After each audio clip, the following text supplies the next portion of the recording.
안녕하세요. 이슈의 본질을 꿰뚫어보는 위기의 경제 김선생입니다. 여러분, 지금 당장 스마트폰 켜서 이번 달 급여 명세서 한번 확인해 보십시오.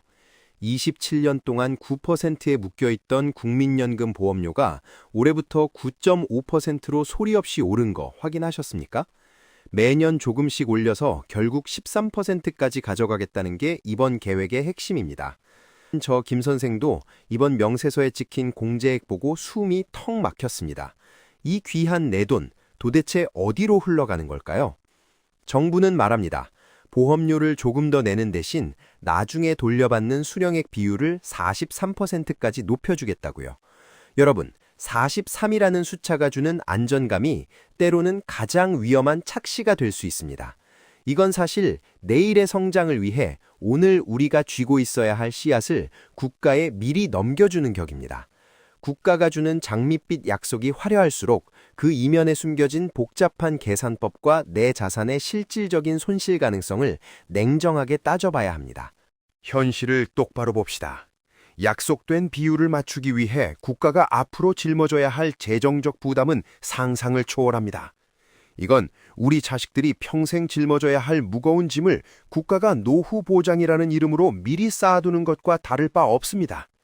시장의 원리를 무시하고 부채로 시스템을 유지하려 할 때 그 끝은 언제나 참혹한 자산가치 하락과 개인의 부담 가중뿐이었습니다. 왜 국가가 내 자산을 가져가서 자기들 마음대로 주무릅니까? 내 미래는 내가 준비하고 내 자산은 내가 책임지는 게 자유시장 경제의 기본입니다. 그런데 지금 시스템은 열심히 땀 흘리는 사람의 성취를 가져다가 구조적인 결함을 메우는데 급급해 보입니다. 먼저 혜택을 보는 사람들과 나중에 부담을 짊어질 사람들 사이의 불균형, 이 거대한 균열을 우리는 연금의 실체라고 불러야 합니다. 특히 5070 선배님들, 연금 수령액이 조금 더 늘어난다고 하니 다행이다 싶으신가요? 천만의 말씀입니다. 국가가 주는 숫자는 늘어날지 몰라도 그 돈으로 살 수 있는 가치는 이미 하수구로 빠지고 있습니다. 환율 1,500원 시대에 물가 상승까지 덮치면 국가가 약속한 연금액은 시장에서 제 가치를 못할 겁니다. 결국 국가는 보이지 않는 손으로 여러분의 노후 자금을 실질적으로 삭감하고 있는 셈입니다. 저도 제 뒤를 따르는 청년들도 이제는 무조건적인 희생을 거부해야 합니다. 윗세대의 부채를 갚으려고 내 미래의 가능성을 저당 잡히는 게 과연 공정입니까? 국가가 시스템적으로 재정 건전성을 포기했다는 신호는 이미 차고 넘칩니다. 소득 숫자는 조금 올랐을지 몰라도 우리가 느끼는 삶의 무게가 단군 이래 가장 팍팍해진 진짜 이유, 바로 여기에 있습니다. 시장은 냉혹합니다. 국가가 여러분의 인생을 끝까지 책임져 줄 거라는 환상은 이제 버리십시오. 이제 우리는 대한민국이라는 울타리를 넘어 내 자산의 국적을 다변화하고 실물 방패를 마련해야 합니다. 준비되지 않은 자에게 이번 변화는 노후 보장이 아니라 자산 가치의 침식으로 다가올 것입니다. 지금부터 그 구멍 속에서 내 돈을 건져 올릴 생존 전략을 하나씩 분석해 보겠습니다. 자, 이제 시작입니다. 오늘은 이 97조 원이라는 적자가 과연 누구의 주머니를 털어가는지, 그리고 왜 정부는 우리에게 진실을 말하지 않는지 그 이면을 낱낱이 파헤쳐 보겠습니다. 단순히 화를 내는 것만으로는 부족합니다. 원리를 이해하고 대비책을 세우는 것만이 이 거대한 시스템의 희생양이 되지 않는 유일한 길입니다. 자, 이제 본격적으로 숫자의 이면을 들여다보겠습니다. 앞서 말씀드린 97조 원이라는 추가 재원, 정부는 이걸 어디서 가져볼까요? 국가 예산은 하늘에서 떨어지는 게 아닙니다. 결국 방법은 딱 두 가지뿐입니다. 세금을 더 걷거나 돈을 더 찍어내거나. 시장의 원리를 아시는 분들은 이미 직감하셨을 겁니다. 어느 쪽이든 우리 같은 평범한 개인들에게는 시련의 시작이라는 것을요. 첫 번째 시나리오는 인플레이션입니다. 부족한 재원을 메우기 위해 국가가 유동성을 늘리기 시작하면 어떻게 될까요? 시중에 돈이 흔해지니 물가는 천정부지로 솟구칩니다. 여러분이 평생 성실하게 저축한 현금의 가치가 소리 없이 깎인다는 뜻입니다. 국가는 연금 액수를 약속대로 줬다고 말하겠지만 그 돈으로 살 수 있는 물건의 양은 반토막이나 있을 겁니다. 이건 개혁이 아니라 교묘한 가치 전도입니다. 우파적 시각에서 볼 때 인플레이션은 가장 나쁜 종류의 세금입니다. 열심히 일해서 자산을 일군 사람들의 가치를 뺏어다가 정부의 부채를 희석하는 데 쓰기 때문입니다. 시스템의 결함을 막으려고 여러분의 실질 구매력을 제물로 바치는 꼴입니다. 숫자는 늘었어도 살림살이가 팍팍해진 이유, 바로 이 보이지 않는 가치의 침식 때문입니다. 두 번째 시나리오는 증세의 압박입니다. 97조 원을 메우기 위해 정부는 결국 기업과 자산가들에게 눈을 돌릴 겁니다. 하지만 여러분, 자본은 영리합니다. 부담이 늘고 환경이 어려워지면 자본은 더 매력적인 시장으로 이동합니다. 투자가 줄어들고 성장의 활력이 떨어지면 그 여파는 결국 세금을 낼 기회조차 사라져가는 우리 서민들에게 돌아옵니다. 시장의 자율성을 무시한 대가는 가혹합니다. 시스템을 지탱하기 위해 경제 주체들의 활력을 억누르는 것, 이건 미래의 성장을 담보로 현재를 버티는 것과 다를 바 없습니다.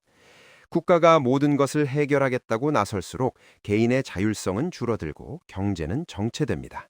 성장 없는 분배는 결국 모두의 부담으로 돌아올 뿐입니다. 제가 느끼는 공포는 바로 이런 하향 평준화의 가능성입니다. 특히 2026년 오늘 우리 화폐의 위상을 보십시오. 거대한 잠재 부채가 쌓여있는 시장을 누가 신뢰하겠습니까?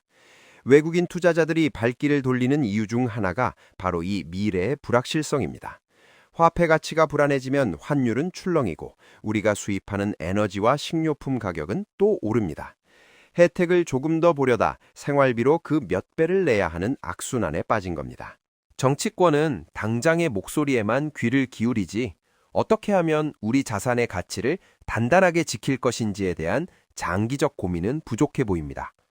국가가 재정 방어의 우선순위를 잃었다는 신호는 곳곳에서 나타납니다. 지난 몇 년간 명목 소득은 올랐을지 몰라도 물가와 환율을 반영한 실질 소득은 단군 이래 가장 가파르게 떨어지고 있습니다.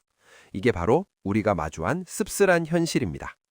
이제는 각자 도생의 지혜가 필요한 때입니다. 국가의 시스템이 모든 것을 책임져 줄 거라는 기대를 조금은 내려놓아야 합니다. 내 노후 자금을 지키는 방법은 오직 하나뿐입니다. 좁은 울타리를 넘어 세계 시장에서 통용되는 진짜 자산을 확보하는 것입니다. 국가의 약속은 상황에 따라 변할 수 있어도 시장이 인정하는 실물 자산의 가치는 배신하지 않습니다. 자, 지금까지 97조 원의 청구서가 어떻게 우리의 실질적인 부를 위협하는지 살펴봤습니다. 그렇다면 구체적으로 어떤 자산으로 내 노후의 방패를 만들어야 하는지 김 선생만의 날카로운 실전 대응 전략을 공개하겠습니다. 당황하지 말고 중심을 잡으십시오. 원리를 알면 길은 보입니다. 자, 여기까지 오시느라 고생 많으셨습니다. 이제 결론을 내릴 시간입니다. 국가가 설계한 이 거대한 마이너스 게임에서 내 소중한 노후 자금을 지키는 방법, 과연 무엇일까요? 답은 명확합니다. 국가 시스템에 대한 막연한 기대를 버리고 각자 도생의 냉혹한 현실을 인정하는 것부터 시작해야 합니다. 내 자산을 지킬 마지막 방어선은 결국 나 자신뿐입니다. 첫 번째 생존 전략은 자산의 국적을 바꾸는 것입니다. 대한민국 원화라는 좁은 울타리 안에 여러분의 모든 자산을 가둬두지 마십시오. 앞서 보셨듯 97조 원의 부채를 안고 있는 나라의 화폐 가치는 장기적으로 하락 압력을 받을 수밖에 없습니다. 세계 시장에서 가장 강력한 패권을 가진 통화, 즉 달러 기반의 자산으로 여러분의 부를 피신시켜야 합니다. 이는 선택이 아니라 생존을 위한 필수 조건입니다. 두 번째 전략은 인플레이션을 이기는 실물 방패를 마련하는 것입니다. 종이화폐는 정부가 마음만 먹으면 얼마든지 찍어댈 수 있지만 금이나 원자재 같은 실물 자산은 그럴 수 없습니다. 화폐 가치가 종이 조각이 될 때 최후의 순간에 여러분의 구매력을 지켜줄 것은 결국 시장이 인정하는 희소성 있는 실물 자산뿐입니다. 포트폴리오에 반드시 실물을 편입시키십시오. 세 번째는 수동적인 저축에서 능동적인 방어로 태세를 전환하는 것입니다. 은행에 돈을 넣어두면 이자가 붙는 시대는 끝났습니다. 지금은 가만히 있으면 내 돈의 가치가 녹아내리는 시대입니다. 시장의 흐름을 읽고 위기 상황에서도 수익을 낼 수 있는 구조를 공부해야 합니다. 국가가 주는 연금은 최소한의 용돈 정도로만 생각하고 진짜 노후 대책은 내 손으로 직접 설계해야 합니다. 저와 같은 가장 여러분, 우리는 위로는 부모님을 부양하고 아래로는 자녀들을 책임져야 하는 가장 무거운 짐을 진 세대입니다. 국가의 잘못된 설계로 인해 우리가 그 짐을 고스란히 떠안게 되었습니다. 억울하지만 주저앉아 있을 시간이 없습니다. 지금 우리가 정신을 바짝 차리지 않으면 우리 가족의 미래까지 저당 잡히게 됩니다. 자, 오늘 김 선생과 함께 2026년 연금개혁의 불편한 진실과 그 대응책까지 살펴봤습니다. 위기는 준비된 자에게는 기회가 되지만 방심한 자에게는 재앙이 됩니다. 부디 오늘 이 영상이 여러분의 소중한 자산을 지키는 작은 등불이 되었길 바랍니다. 시장은 냉혹하지만 원리를 아는 자에게는 반드시 길을 열어줍니다. 김 선생이었습니다.